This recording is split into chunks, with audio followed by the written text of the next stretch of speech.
Shalom Bapak Ibu Saudara yang dikasih Tuhan. Mari kita satu hati dalam doa. Tuhan Yesus, kami buka hati kami Tuhan, ajar kami, berbicaralah Tuhan, bentuk kami supaya kami bisa menjadi pribadi yang lebih maksimal dalam Kristus. In Jesus name we pray, Amen. Kita ada bahas di minggu lalu bahwa penelitian dari Harvard ada dampak negatif dari kata-kata yang kasar, kata-kata yang keras seperti bentak-bentak atau teriak-teriak, di mana kata-kata yang melukai itu merusak struktur otak secara permanen. Hurtful words damage the brain. Kata-kata yang melukai itu merusak struktur otak secara permanen. Minggu ini kita mau bahas Speak with Wisdom Part 2. Bagi yang belum mendengar Part 1 bisa klik link di kolom deskripsi atau cari khotbah minggu lalu. Kalau bicara mengenai mental health atau sakit jiwa, maka kita harus belajar menggunakan tata bahasa yang lebih sopan dan belajar jaga ucapan kita supaya nggak banyak melukai orang lain. Karena banyak juga orang-orang yang terbiasa mengucapkan kata-kata yang asal atau kata-kata kasar diucapkan secara nggak sadar. Nah, kata-kata yang kita ambil dari pergaulan kita atau dari hal-hal yang kita baca, dengar atau tonton, secara nggak sadar kita ucapkan kata-kata yang mungkin bagi kita tuh biasa aja, tapi bisa aja bagi orang lain tuh sangat melukai atau menyinggung perasaan orang lain. Nah, kita nggak mau jadi kaki tangan setan yang melukai kejiwaan orang lain. Karena keegoisan kita nggak mau mikir sebelum ngomong. Kadang kita perhatikan ada juga orang yang suka bicara, payah loh. Padahal kalau kata-kata itu ditujukan ke kita, mungkin kita juga nggak suka. Tapi kita nggak usah nahan lidah kita. Atau ngomong, mimpi apa gue punya anak kayak lo. Nah, ya mungkin ekspresi capek atau capek hati atau lelah sama pekerjaan. Tetapi bayangkan kalau itu ayah dan ibu kita yang bicara sama kita, rasanya mungkin nggak enak. Kalau kita dibilang anak nggak berguna, atau ada yang terbiasa ngomong juga, capek ya hidup. Seakan-akan menjadi kaki tangan setan untuk mengingatkan bahwa hidup itu berat dan nggak mudah. Lalu tiba-tiba sekeliling kita moodnya jadi drop, lemah semangat. Padahal harusnya kita jadi garam dan terang. Atau ada yang pasang caption hashtag KMS atau kill myself. Satu tata bahasa yang orang pakai untuk kasih tahu bahwa ada sedikit masalah atau lagi alami satu hal yang memalukan. KMS atau Indonesianya, aduh mendingan gue mati aja deh. Atau lebih parah kita ngomong ke orang lain, mati aja lu. Mungkin pada dasarnya kita nggak berniat jahat, tetapi sadarlah bahwa di negara Inggris statistiknya adalah dalam 1 jam ada 1 orang meninggal dengan bunuh diri. Kita nggak mau mengingatkan orang atau mendorong orang melakukan dosa membunuh, yaitu membunuh dirinya sendiri. Justru bunuh diri adalah pengecut, tetapi tetap hidup dan berjuang adalah untuk pemberani. Berani bertanggung jawab dengan hal yang kita sudah pernah buat. Menyerah itu bukan solusi.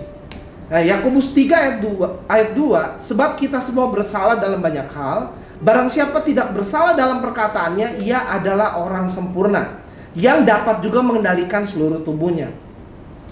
Orang sempurna dalam bahasa aslinya teleios, yang artinya complete, perfect, having reached its end, mature.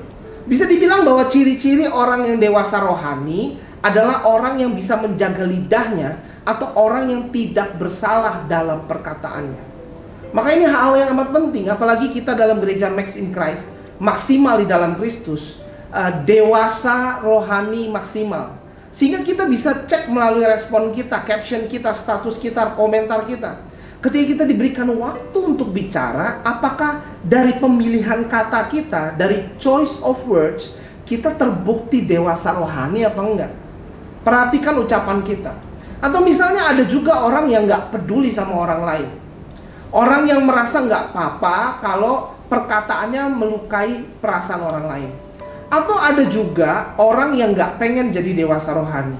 Nah, kita baca ayat firman Tuhan yang memperingatkan bahwa orang yang nggak mau jaga mulutnya lebih hati-hati kalau ngomong, maka orang yang model begini akan mengalami kesukaran atau kesulitan dalam hidupnya. Amsal 21 ayat 23, siapa memelihara mulut dan lidahnya, memelihara diri daripada kesukaran.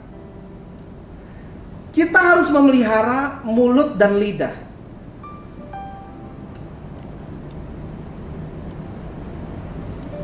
Kata memelihara bicara satu tindakan berulang, lagi dan lagi dan lagi. Satu kegiatan reguler terjadwal yang harus dilakukan untuk menjaga satu standar atau kualitas. Maka kita harus beribadah kepada Tuhan secara reguler, membaca firman Tuhan secara reguler. Karena ketika berfirmanlah Allah, melalui perkataan Allah dijadikanlah manusia. By the word of God. Bayangkan betapa berkuasanya satu perkataan Allah. Ketika dia berfirman, maka hal itu terjadi dan tercipta. Makanya kita harus berhati-hati dengan perkataan kita. Kita ini anak-anak Allah. Kita diciptakan menurut gambar dan rupa Tuhan. Iman timbul dari pendengaran akan firman Tuhan. Kita mesti perhatikan apa yang kita dengar, baca, lihat, tonton, dan dengan siapa kita bergaul. Dengan siapa kita chat di WhatsApp atau follow di sosial media. Karena perkataan mereka itu masuk ke dalam hidup kita. Dan kata-kata mereka di chat, status, caption bisa membawa perubahan. Entah itu mendekatkan kita lebih mengenal Tuhan atau menjauhkan kita dari Tuhan. Siapa memelihara mulut dan lidahnya, memelihara diri daripada kesukaran. Kita nggak ada yang mau hidup sulit. Makanya kita harus masukkan perkataan firman Tuhan ke dalam diri kita. Seperti kalau dalam aplikasi atau produk teknologi, ketika ada masalah, maka programmernya akan memasukkan rangkaian kode pemulihan atau coding ulang ke dalam satu sistem yang ada.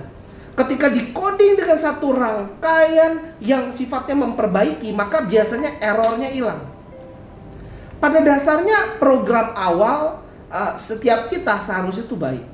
Tetapi bayangkan kalau dalam hidup kita izinkan film, kita izinkan majalah, atau buku yang kita baca, kita izinkan pesan yang ada di musik yang kita dengar, atau kita dengarkan perkataan teman-teman yang bukan mau bertumbuh bersama dalam Tuhan, komentar atas hidup kita, dan kita dengarkan, atau lebih parah kita tanya nasihat dari mereka. Atau kita baca artikel-artikel yang entah penyusunnya itu fokus hidupnya kepada Tuhan apa enggak. Itu seperti kita misalnya perusahaan kayak Facebook, WhatsApp atau Instagram mengizinkan siapa aja yang nggak kompeten memasukkan coding sembarangan semau mereka, yang nggak sesuai dengan keinginan atau visi perusahaan. Pastilah kacau, sistemnya korup, hancur, breakdown. Makanya banyak orang yang burn out, lelah, capek hidupnya, malas beribadah. Karena bukan firman Tuhan yang mengisi penuh minyak cadanganmu di akhir zaman, yang harusnya kau masukkan secara reguler ke dalam hidupmu. Tetapi saudara izinkan hal-hal lain yang masuk. Kalau kita mau omongan kita membangun, maka masukkan perkataan yang membangun ke dalam hidup kita. Dengarkan dan baca firman Tuhan. Perkataan yang masuk dari film, musik, atau buku yang dibaca dan dari obrol-obrol bergaul, maka akan mempengaruhi pemikiranmu, perasaanmu, bahkan your belief system. Mari jaga perkataan yang masuk ke dalam hidup kita. Karena sadar atau nggak sadar, perkataan yang masuk ke dalam kita bisa kita simpan lalu kita ucapkan lagi kepada orang lain. James 3 verse 8, but no one can tame the tongue, it is restless and evil, full of deadly poison. Lidah manusia tidak dapat dijinakkan oleh siapapun. Makanya kita butuh Tuhan. Hanya Tuhan yang mampu membantu kita menjaga perkataan kita sehingga hidup kita dijauhkan dari kesukaran. Tongue is restless and evil, full of deadly poison. Lidah itu dikatakan jahat seperti racun yang mematikan, dan jahatnya tuh nggak mengenal lelah. Seperti mulut yang gak capek-capek meneruskan gosip terbaru. Lu tahu gak? Kamu udah denger belum? Ditambah dengan kondisi kejiwaan orang-orang yang mau dirinya diterima, maka biasanya akan ditambahkan cerita biar lebih seru, sehingga gosip digosok makin sip, yang bisa menghancurkan reputasi seseorang, pencemaran nama baik, kena pasal di bumi dan di sorga. Psalm 34, 8-13. Keep your tongue from evil and your lips from telling lies. Akhirnya orang-orang tadi bergosip, ngarang. Pas cerita tuh ngarang. Supaya kelihatannya orangnya seru banget. Nah, supaya banyak temen. Jadi sumber gosip padahal tukang bohong. Sedangkan kita tahu bahwa iblis adalah bapa segala kebohongan. Yohanes 8 ayat 44, iblislah yang menjadi bapakmu. Dan kamu ingin melakukan keinginan-keinginan bapamu. Ia adalah pembunuh manusia sejak semula dan tidak hidup dalam kebenaran. Sebab di dalam dia tidak ada kebenaran. Apabila ia berkata dusta, ia berkata atas kehendaknya sendiri. Sebab ia adalah pendusta dan bapa segala dusta. Mari jaga lidah kita. Jangan suka ngebohong. Jangan suka ngarang atau ngegosip.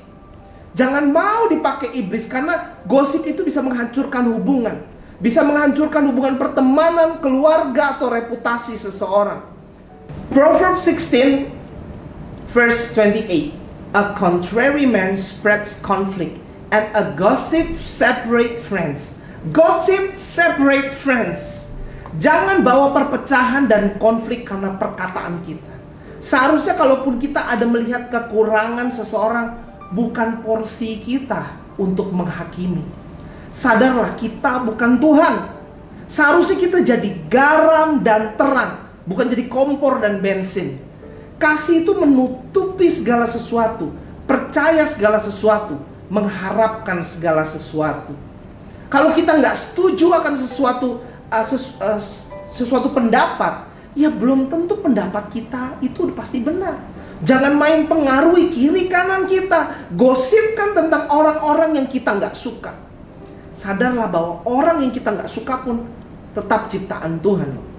Jangan serang ciptaan Tuhan. Mari kita miliki hati penuh kasih.